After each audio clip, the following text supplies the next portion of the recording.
Hello and welcome to the Second Tier Podcast. I'm Ryan Dilks and I'm joined by the Gary O'Neill to my Julian Lopetegui. It's Justin Peach. Good day to you, Ryan.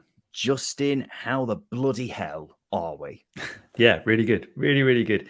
Season's back up and running, so mood's going to be 100%, 100 mile an hour for the next 9 months, you'd assume, because obviously we've got football to fill that empty void in my life. So, yeah, really happy.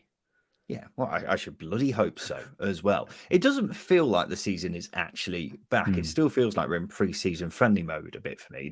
Is that the same for you? Yeah, I guess it's once you get past the first couple of weeks in August when you've got 3 or 4 games behind you. The first round of League Cup games are out of the way as well, because that's an unhealthy distraction to the league quite soon after when the league starts. And then the business end of the transfer window kicks in a gear, and that's really when the season, starts to take up a notch. And I do understand what you mean. I do agree with you as well. I do find the Carabao Cup a distraction that I'm not particularly keen on. I've got to say, I've always maintained this. I always think it should be just the 2 main domestic competitions, and that's pretty much it. Personally, I just don't really get the Carabao Cup personally. It's not something I pay attention to until December, and then I forget who's in it at that point. And it's usually the quarterfinal by December. And as you say, it's just not something I pay too much attention to. And I don't think I've been to a League Cup game in years, actually. We're talking years. I don't think I even attended any of Derby's successful cup run under Frank Lampard. Yeah, it's quite a sad state of affairs when one cup competition in the entire country is putting you in that state. Who won it this year? I actually cannot remember. I can't. It My was Man Carabao United Cup. against Newcastle. Was it? An entirely forgetful affair. That was actually quite a good one, to be fair, because there was the whole saga around, will Newcastle finally win a major trophy, if the Carabao Cup is a major trophy? And that was actually quite interesting. So I actually did watch that one. It just completely passed me by. But prior to that, my memories of the Carabao Cup, I can hold in one hand. Yeah. Well, and Newcastle didn't win the League Cup, and it's just gone to another top 4 club, which is why we do the Championship podcast, to take attention away from all of that guff and focus on what we've got here. Exactly. Well, let's have a chat about it, Justin. Welcome to the #1 Championship podcast, the Second Tier. Thank you for joining us wherever you are. Yes, this is our first preview show of the season. Justin and I are going to look ahead to the weekend and make some bloody predictions. Once again, we're back on the predictions, ladies and gentlemen. We just can't get enough of making ourselves look silly. So we'll do that very shortly. We'll also talk about some of the news from the past few days, mainly transfers, but there's been some big moves that have been happening in the Second Tier. And then we'll also finish off with Scott High or Ryan Lowe right at the end, which is our new midweek game for the season, which I think people will be glad to hear, because Scott High and Ryan Lowe seems to be quite a popular game out of all the ones we do play. So hooray us on that behalf. Well, let's have a look ahead to the weekend, shall we, Justin? So in each preview episode of the Second Tier, Justin and I will each pick a banker, a team we think is guaranteed to win this coming weekend, as well as an outsider. So someone we think is going to win, but is bigger odds with the bookies than their opponents.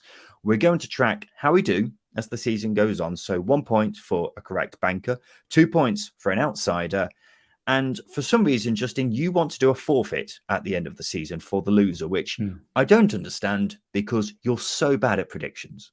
Well, let's add a bit of jeopardy in there and a bit of motivation for me to improve. And I will add, by the way, that I feel like I'm a bit like David James with these predictions, where there have been not quite a few, actually, that's working against me there. There have been 1 or 2 really bad predictions that have just labelled me someone who is bad at predicting, essentially, which I think is entirely unfair. David James had a largely successful career and was a good goalkeeper, and I think that's where I lie in terms of his predictions. You went like 3 months without getting a banker right.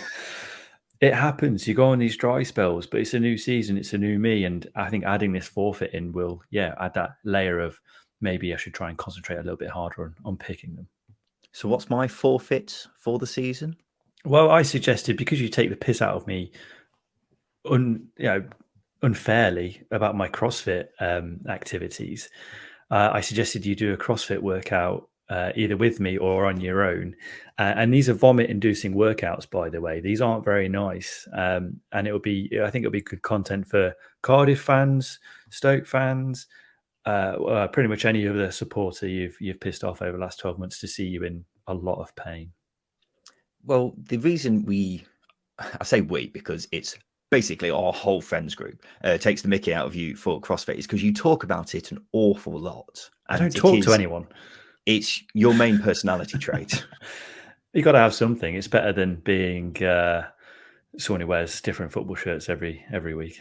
I've got something else other than that. You also did that for a long period before deciding. But I moved on. I changed. That's it. We all evolve as human beings. I also don't talk about it all the time.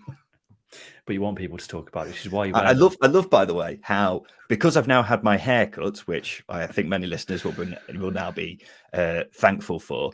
You've now run out of things to take the piss out with me, because that was your thing now for a good couple of months, and now you're resorting to football shirts of all things.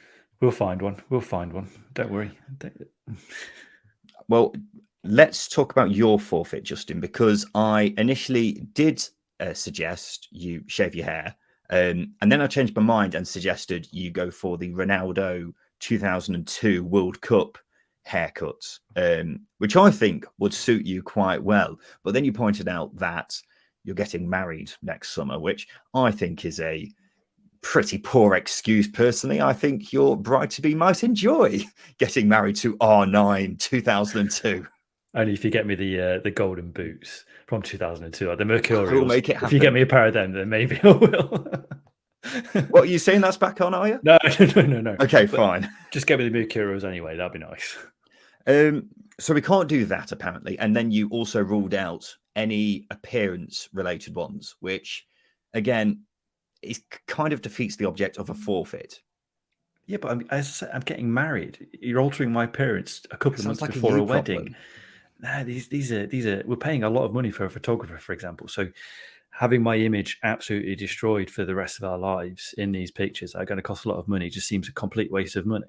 It doesn't to me. And as I say, if you shave my head as well, there's no guarantee that I'm actually going to get married next summer, because I've got an incredibly round head, which is masked very well by my hair at the moment. But suits the R9 triangle, which I think would look really good. It could do. It might do, but it's something. It's a road that we're not going to cross, or a path we're not going to cross within the next 12 months. Maybe the season after. Okay, we'll think about it then. The alternative suggestions, which I haven't actually put forward to you yet, include having to watch Goal the movie back to back for 24 hours straight on live stream. Okay. Dirty Pint, which you said was a bit weak, but I actually think I could make that work. Although you did point out you're a vegan, which does rule out a lot of the content I would like to put in. You have to do a 30-minute set in the street, any random street around the country, of various football chants. All PG, I hope. We'll see. This is very circa YouTube 2007. A ghost chili. I'll do a ghost chili.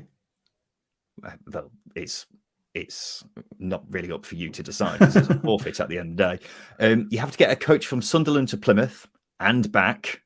I'll do that as well. I could sit on a coach for a long time, just play Football Manager. That's not a forfeit. No Football Manager allowed. Oh crap! Yeah.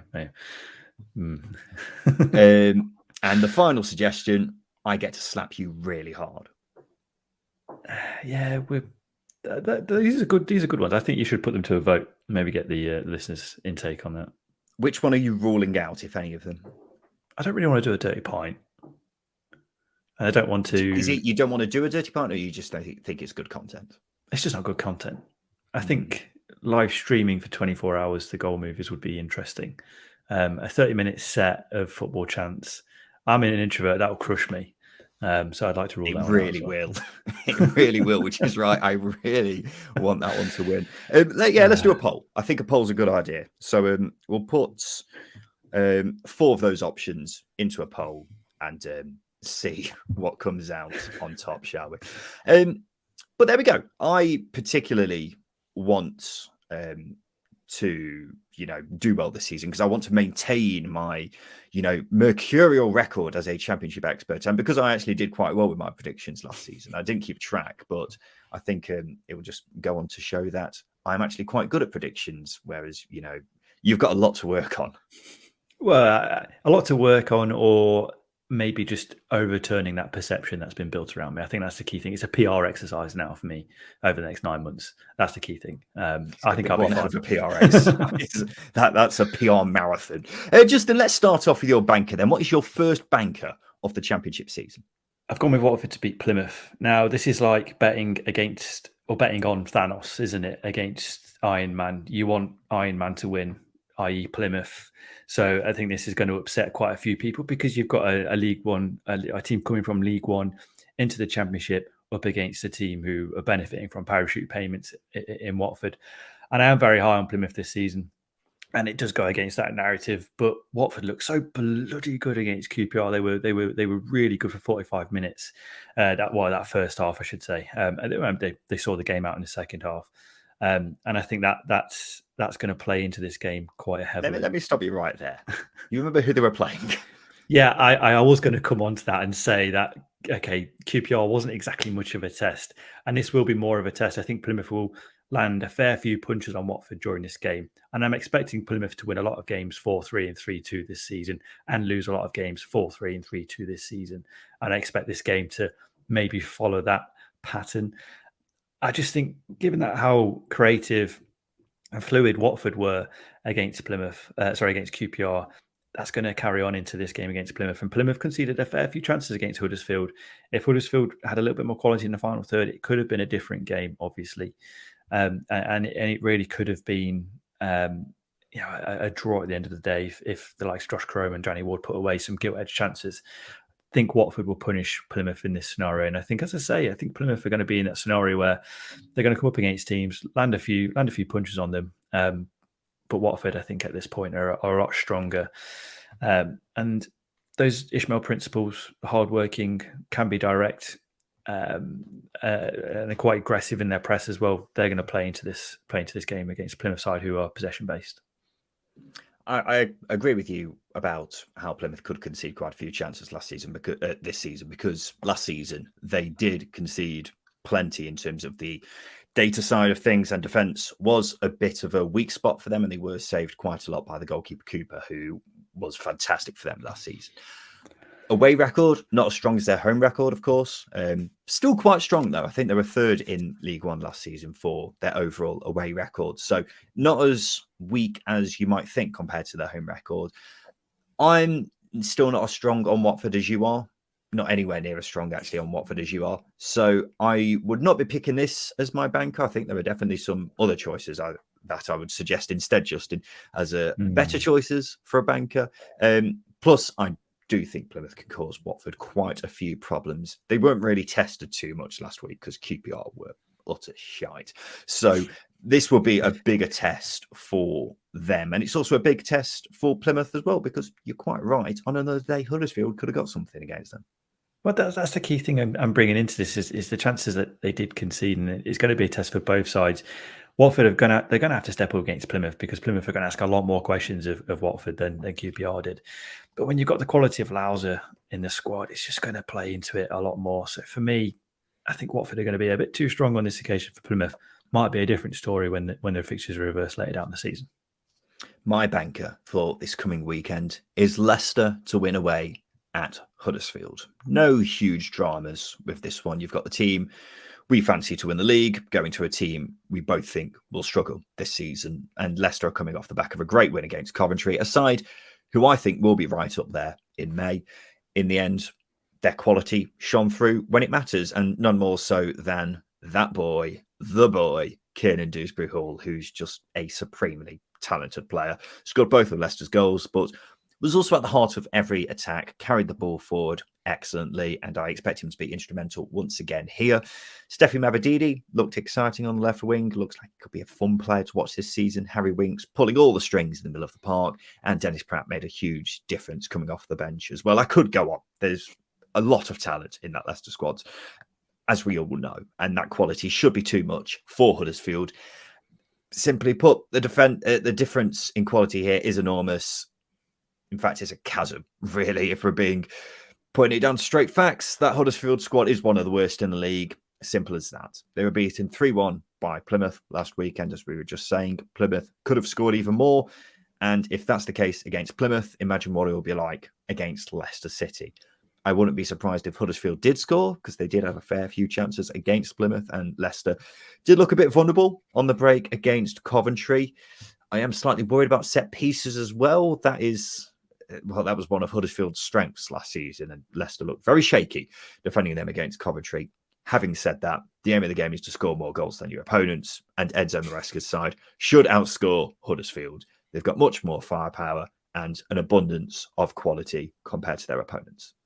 The arrogance of Ryan Dilks here is on show massively, assuming that the quality alone is going to be the difference in this game. Can we not picture Matty Pearson absolutely hammering a deep cross into the back post home for a 1-0 win, and Leicester City getting well and truly Neil Warnocked in this game?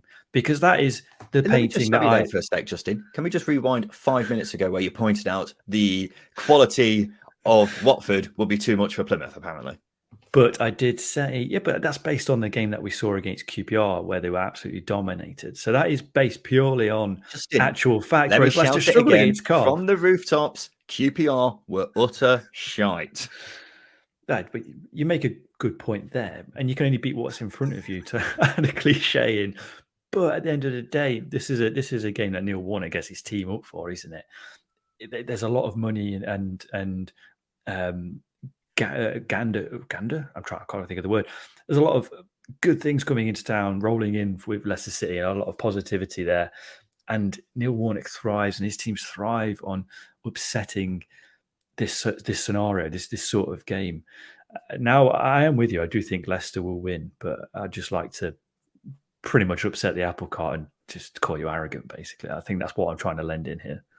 Call me arrogant based off very little evidence whatsoever. Let's go to the outsider then. Justin, this is my outsider for the weekend. Remember, this is based off the bookies odds. So we pick a team who we think is going to win, but is the outsider when we look at the bookies. I've gone with Birmingham City to beat Leeds United. Now, Leeds managed to get a win.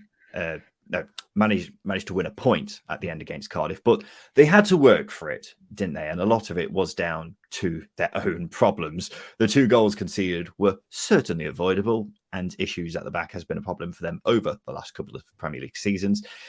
Don't seem to be close to be ironed out from what we saw in that 90 minutes against Cardiff. And then going forwards, Leeds dominated possession and were constantly attacking, but it took a set piece and a lucky couple of deflections for the goal to come. So I'm a bit worried about the lack of a goal scorer in this team. Of course, Leeds are missing Patrick Bamford and Jorginho Ruta through injuries, so not having a striker on the pitch isn't ideal. As well as that, there were a few casualties from the Cardiff game. Liam Cooper's set to miss the next 8 weeks. Crescencio Somerville's out for a month. Junior Firpo will be unavailable as well. Somerville is without a doubt the big miss there.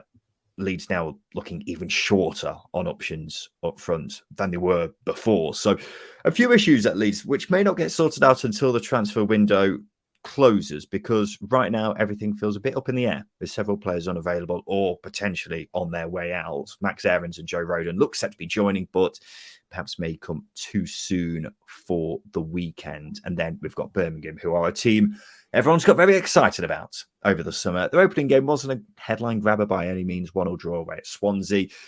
They could have won it if they had someone else at the end of 2 big chances, but unfortunately they fell to Ivan Sunjic, who's probably the last person you want in that position from a Birmingham perspective. But considering this new and improved Birmingham side, they can hurt Leeds. Siriki Dembele got a debut goal and could go a long way to exposing their defensive frailties. Tyler Roberts, it's all set up for him to score the winner, isn't it?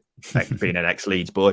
Ethan Laird, Lee Buchanan at fullback will be looking to get forward and cause plenty of problems. And judging from what we saw against from the Leeds Cardiff game, it looks like those problems could very well be exposed. And then the double pivot of even Sunjic and Christian Bielik in midfield has the potential to be a really tough one to break down. So I think this Birmingham side is looking strong.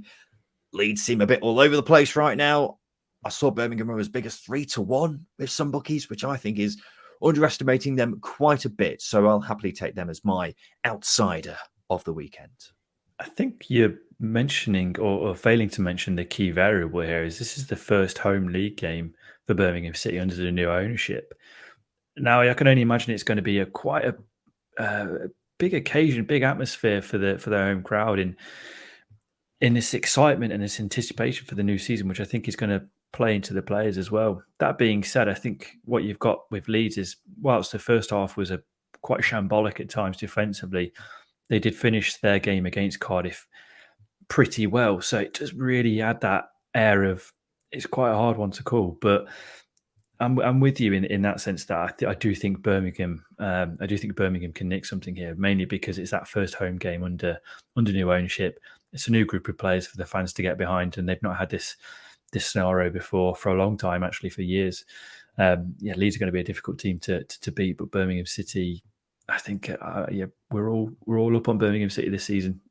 So I think they're going to pick up points in these games. And I said before the season started, I think Leeds will start slow, which is ultimately going to cost them a promotion challenging place. Which, they're going to have teething issues over the next few weeks. And Birmingham City, if you've got teething issues, probably one of the worst teams to play. I think it's a very good point, Justin. The atmosphere will be bouncing at St Andrews, isn't it? Because it is a new era, especially after how sour everything got under BSHL. So with the Tom Wagner revolution happening before our very eyes at St Andrews, it's going to be a bouncing one, isn't it there? Hopefully not bouncing too much because the stadium is still a bit crumbly and we don't want any accidents happening. Justin, what is your outsider for the weekend? I've gone with Preston to win at home at Sunderland. I think when I checked, they were only slight favourites for this, which is quite surprising given Sunderland's away record last season was significantly better than their home record, and Preston's home record was significantly worse than their away record. So it's a really role reverse sort of game. And obviously, when we're talking about Sunderland, they're packed full of talent. They did fairly okay against Ipswich, but they struggled to break them down. And I think Preston are going to have a similar sort of game plan against Sunderland to that of Ipswich, where when they can break through the press, they will break quickly. And I think that's going to cause Sunderland a lot of problems. I think this is a really good time to play Sunderland because they've got a lot of players that they need to bed in. The front line is still it's looking tidy, but not as tidy as I want it to be. Lewis Semedo struggled against Ipswich. There's obviously no Ross Stewart. They'd need more options, I think, in that final third to really add a final figure to piece together that attack. And once they do, I think they'll start flying. But I think this is a really awkward game for Sunderland because Preston defensively are incredible. They're a bit like a picture of that. I don't know. It's a meme, isn't it, of that horse where it's beautifully drawn at the back end, but at the front end, it's drawn by a toddler. Their attack is a little bit. Lacking. Because they're defensively, they're a really good unit. And Ryan Lowe wants to play an attacking style of football, but he's not been given the resource to do it. So they're going to, again, I think they're going to win a lot of games. 1-0. It was a tight game against Bristol City the weekend. Didn't give Bristol City too many chances. And they had the number in the end and controlled the game despite scoring late. I do think Preston are going to be in a position where they're going to cause Sunderland a lot of problems. They're going to be difficult to break down. And it's going to be one of those occasions where it's going to be a narrow win, I think, for Ryan Lowe's boys. Importantly as well, home record last season was poor. Need to get it up and running early this season to really get their fans behind the team because that's going to be the key to getting this team going. I think you have been a bit harsh with Preston's attack there. Will Keane's just obviously come into the side, scored on his league debut for them last weekend, and that's a huge boost. Because I was quite curious as to see whether he could do it outside of Wigan because he has struggled basically everywhere else, hasn't he? And then the new signing, Mads Frottkjær Jensen, how much of an impact will he have? We're still waiting to see because obviously we've only played one game so far. So they're not that bad going forwards, but I do accept that they are better at the back because the personnel there are a lot better. But the reason why I would disagree with this pick, Justin, is purely because of what you just alluded to just then, the home and the away record. Preston's home record last season was very unremarkable. We've spoken to a few Preston fans who said Deepdale was quite boring last season, not just because Preston weren't getting results, but there wasn't many goals happening. So that's is one aspect of it, but the other aspect is Sunderland were also very good away from home last season. Despite having the biggest attendance week in, week out at the Stadium of Light, their away record was much better than their home record. And if this season, if that's going to carry on, then you'd be looking at this thinking Sunderland are probably the worthy favourites in this particular game. That's why I was so surprised that the odds were so slim. But I think it's a new season, it's a new start for Ryan Lowe, and looking at how Sunderland struggled to really break down Ipswich at the weekend, I think Preston are going to be a similarly difficult team to break down, and they've got players that can hurt Sunderland. We're looking at Will Keane here and Mads Frokay Jensen, really good individuals who have got a lot of individual quality, who, as I say, can punish Sunderland, and I think they're going to take the chances. Going back to the attack, you say I was harsh. Okay, maybe not drawn by a 3-year-old, maybe a 9-year-old, maybe even me. It's there's still a lot that needs adding to it. Is what going back to the meme here. Yeah, going back to the meme point. Talk about that. It's still a lot that needs adding to it, but it's going to be a narrow win sort of season, I think, for Preston until they invest in the final third. Let's take a quick break. After that, we'll talk about some of the news in the Championship from the past few days. Welcome back to the Second Tier Podcast. Now, it's time for this.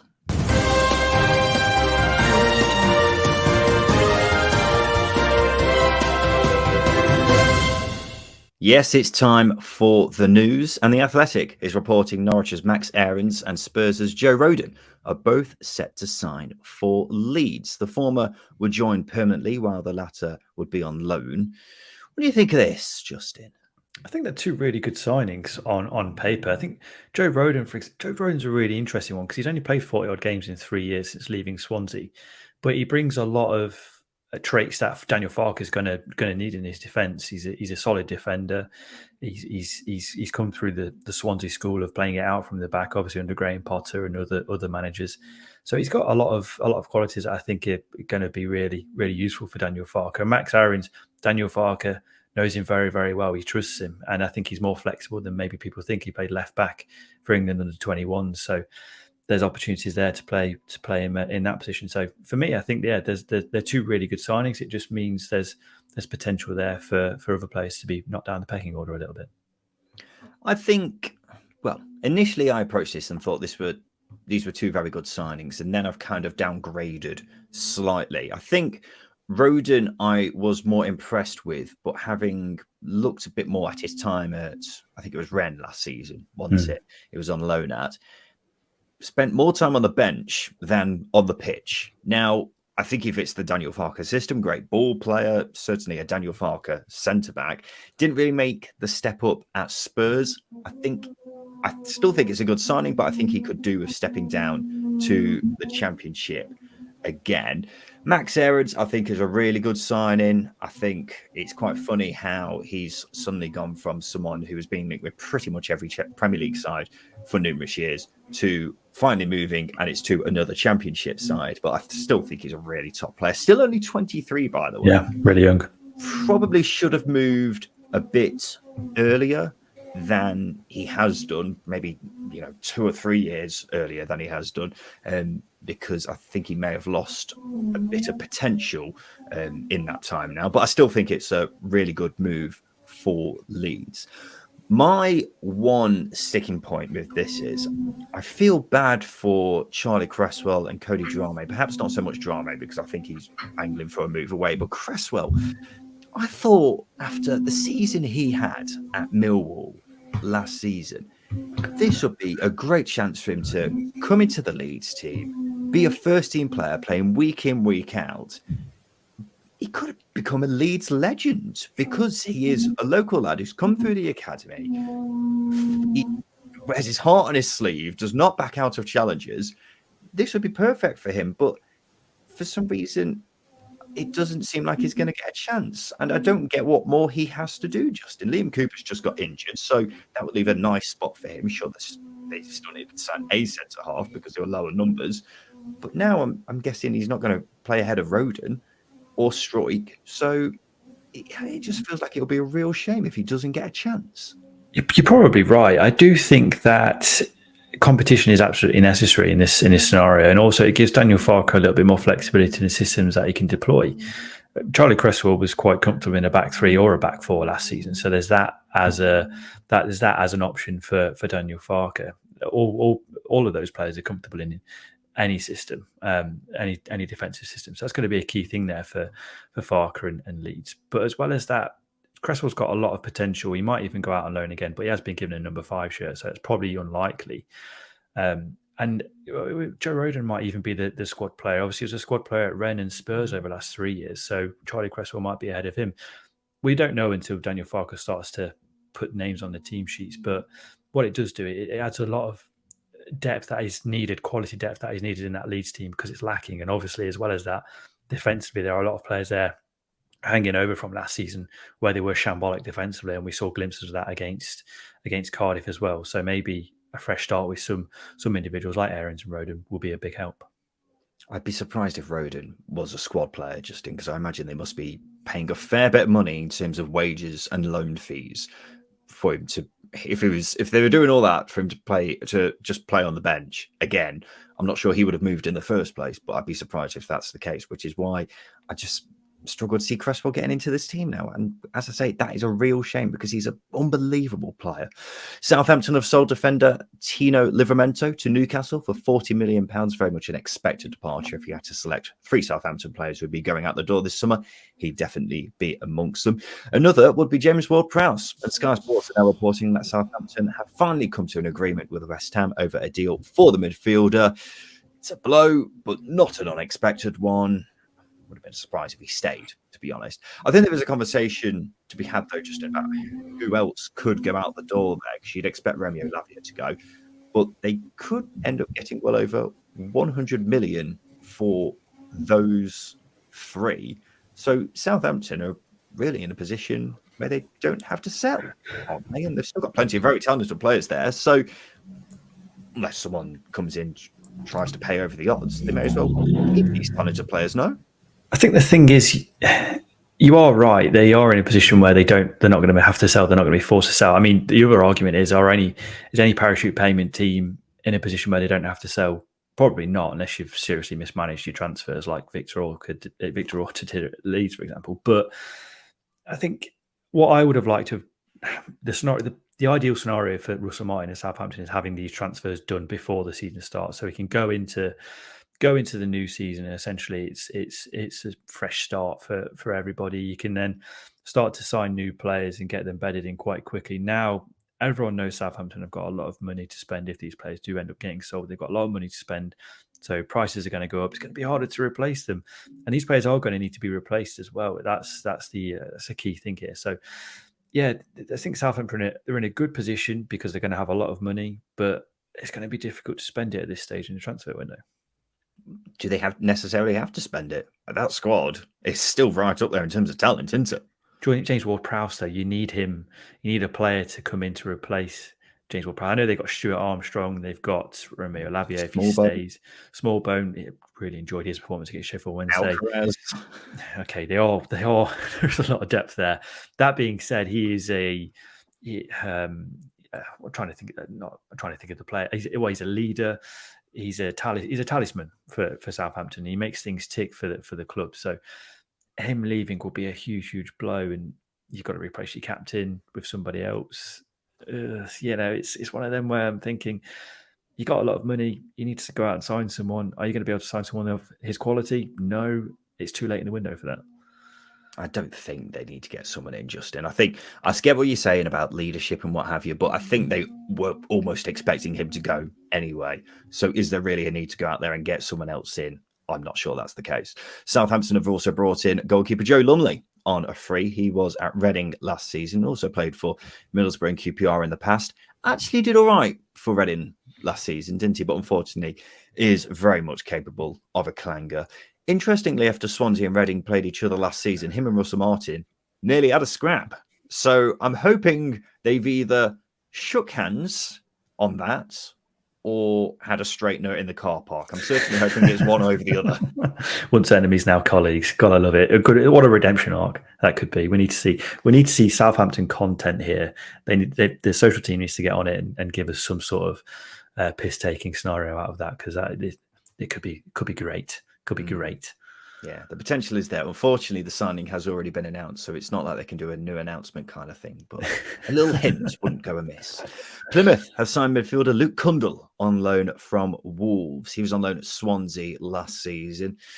Oh, Plymouth. Truly a club after my heart, aren't they? Luke Cundle impressed last season. He's a great passer, scored some important goals, suits the way Steven Schumacher wants to play. 21 years old. He's got plenty of room to grow as a player, and this looks a really good move for him. I would say midfield is the one area Plymouth needed to strengthen the most. So this move makes total sense for me. I'm a big fan of this for all parties involved. Agree with you. I completely agree with you. It's a good signing. I do think the midfield still looks a little bit lightweight, but other than that, Luke Cundle put out some pretty good numbers for Swansea despite not playing or starting regularly. 7 goal contributions. As I say, despite only starting 22 games in your first full season of first team football, he's a very solid foundation to build on. He's a tidy passer. It'd be interesting to see how he is incorporated into the defensive side of things for Plymouth, because they are going to be up against it. But nonetheless, when you've got a player of his quality and composure coming in, and he's got more experience behind him, he's going to be an interesting watch this season. Yeah, certainly. Blackburn have signed goalkeeper Leopold Wallstedt from Norwegian side Odd as a replacement for Thomas Kaminski. Justin, you told me you know this guy from Football Manager, which means you're slightly more qualified to comment on him than I am, because I had no idea who he was. All I can say is he did really well for me on a Derby save. Signed him when we were in the Premier League, got him on a free transfer, sold him for about £7 or £8 million. So if Blackburn have a similar trajectory with him, then they're going to be quids in a couple of years' time. I know Greg Broughton said he's been tracking him for the last 12 months. So I think selling Kaminski for around £2.5 million and bringing in Volstead, I think is a good signing. So I'm not massively convinced by Ainsley Pears. He's a decent enough keeper, but I think Volstead, based on my FM knowledge, has got a lot of potential. That is literally what we're basing these things on now.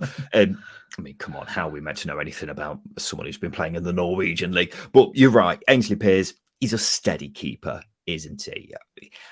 Blackburn have had some very good keepers in the last decade. Kaminski, Raya, amongst others who I just can't think of off the top of my head right now. But, if this guy is going to be next in line for that, then by all means, I'm looking forward to seeing what he's about.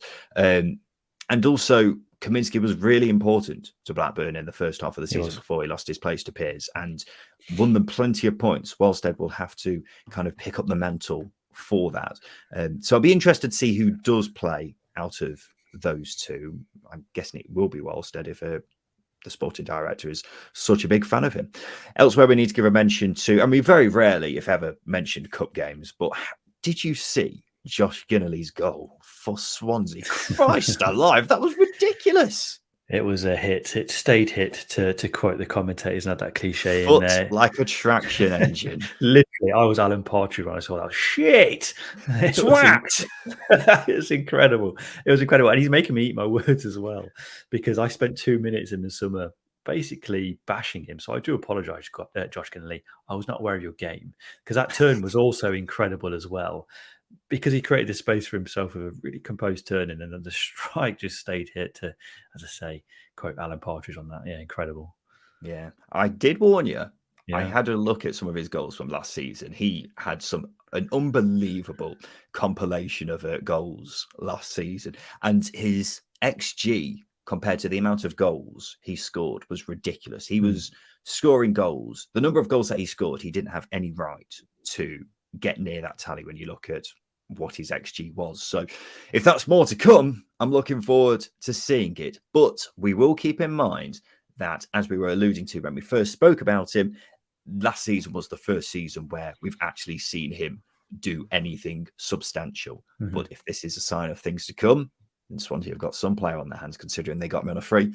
And according to The Athletic, Leeds midfielder Archie Gray had to get changed in the laundry room for their friendly match at Burton Albion because he's only 17, still subject to safeguarding rules, meaning he has to change in private. And in football terms, not unusual for 17-year-olds to be playing games, but it often gets forgotten how simply mad it is that is ridiculously young in the real world. isn't it? Like you don't get into nightclubs when you're 17 years old. Yet he's playing senior football against seasoned pros. It's like someone who's like, take Rolls-Royce, for example, someone who's doing an engineering apprenticeship, building engines, physically building engines themselves. I don't know what goes on behind the scenes at Rolls-Royce, but it is a similar scenario, isn't it? It's someone who's on their apprenticeship, 17 years old, mixing it up with the people who have got bags of experience. It does make you, it just grounds you a little bit as to how young these players are. And fair play to Archie Gray and the Gray family, because that is a football dynasty that is unmatched, I think. He played really well against Cardiff as well, didn't he? I think he may have won man of the match. I can't remember if he actually did win it in the end, but he certainly stood out for me. I did want to see him play quite a bit for Leeds this season. I wasn't sure if he was too young, but if that's anything to go by, then my incredible! What a player he's going to be. Right, now it's time for this. Scott High or Ryan Lowe? Neil Best is fucking shit, mate. Yes, it's time for Scott High or Ryan Lowe. That is the first time Justin has heard that jingle. He is a fan. This is the game where we have to rank 4 things from highest to lowest. Simple as that. There's 3 questions. This week, I'll be providing the questions for Justin. Are you ready, Peachy? Yeah. I'm trying to compose myself after that, but yeah, I'm ready. Can you rank for me these 4 managers on who was in charge of their club the longest last season? You've got Danny Schofield at Huddersfield, Neil Critchley at QPR, Nathan Jones at Southampton, and Kolo Toure at Wigan. That Danny Schofield one's a difficult one because he would have taken charge straight after Carlos Corberán, which was around mid-June, and then he was sacked in September. So that's 3.5 months. So I'm going to go with Danny Schofield as the longest. You've got Neil Critchley. You said Neil Critchley at QPR, Kolo Toure at Wigan, and then Nathan Jones. So those three got were appointed quite close to each other.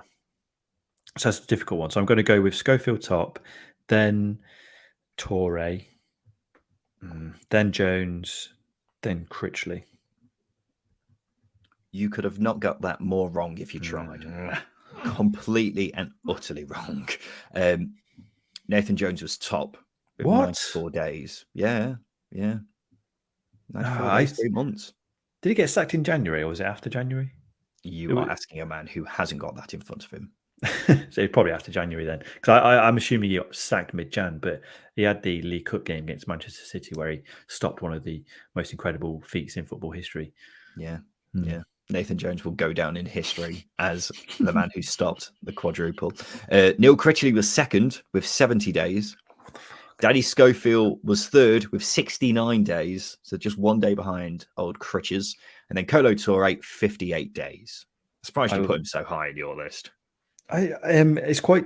I know when they were all appointed, but I can't remember exactly when they were sacked because, they were all useless. So it's difficult. Well, that's why they lasted 3 months or less. Next up, Justin, is this. Which of these referees have officiated the most games in Premier League history? Andre Marriner, Anthony Taylor, Mark Clattenburg, or Michael Oliver? I'm going to go with Marriner, top. Mm-hmm. He had some longevity. Mark Clattenburg disappeared for a few years and then came back. So I think he's going to be like third. So I'm going to go Marriner, the young one, what's his name again? Oliver. Yep. Then Anthony Taylor, then Clattenburg. I thought you said Clattenburg was third. Yeah, but I changed my mind. You've absolutely nailed it. Yes. Spot on. I thought you might get tricked because Oliver is so young still. I think he's still one of the youngest referees, but I think I'm right in saying he's officiated the 4th most games in Premier League history. That's incredible. Which is mad. So he's almost certain to get the record eventually from old Mike Dean. But yeah, spot on. Marriner had 393, Oliver 348, Taylor 344, Mark Clattenburg 292. So not even close to the rest of them. So it's a good thing you changed your mind last minute on that one. So spot on, JP. Final one is this. According to a YouGov poll, what are the UK's favourite pasta shapes? Fusilli, penne, spaghetti, or tagliatelle? I'm going to base it on my preference here. I love tagliatelle. Tagliatelle is great. Spaghetti is shit. Let's be honest. Spaghetti is terrible. You were going It's to outrage the spaghetti fanboys of the listenership. It's so overrated. So I'm going to put that at bottom. So I'm going to go tagliatelle, fusilli, whatever was third. I can't remember what you said, and then spaghetti. No, completely wrong. No. I think you went with completely the wrong tactic of basing it off what you like. Fusilli was top, of course. Spirals, if anyone doesn't know what fusilli is. Spaghetti was second. I don't think I have to explain what spaghetti is. Penne, the tubes, was third, and then tagliatelle, flat strips. It was bottom. There's tagliatelle. I'm going to get into it too much, but tagliatelle is just a more interesting spaghetti. So everyone who said spaghetti over tagliatellis, they're not living. They're not living, Ryan. Yeah, but surely you'd put fusilli top because that's just the most commonly used one. Yeah, but it's also because it's so common. It's boring for me. I like to mix it up with some different shapes, like the macaroni shapes, for example. Or do you think people have really thought about it that much?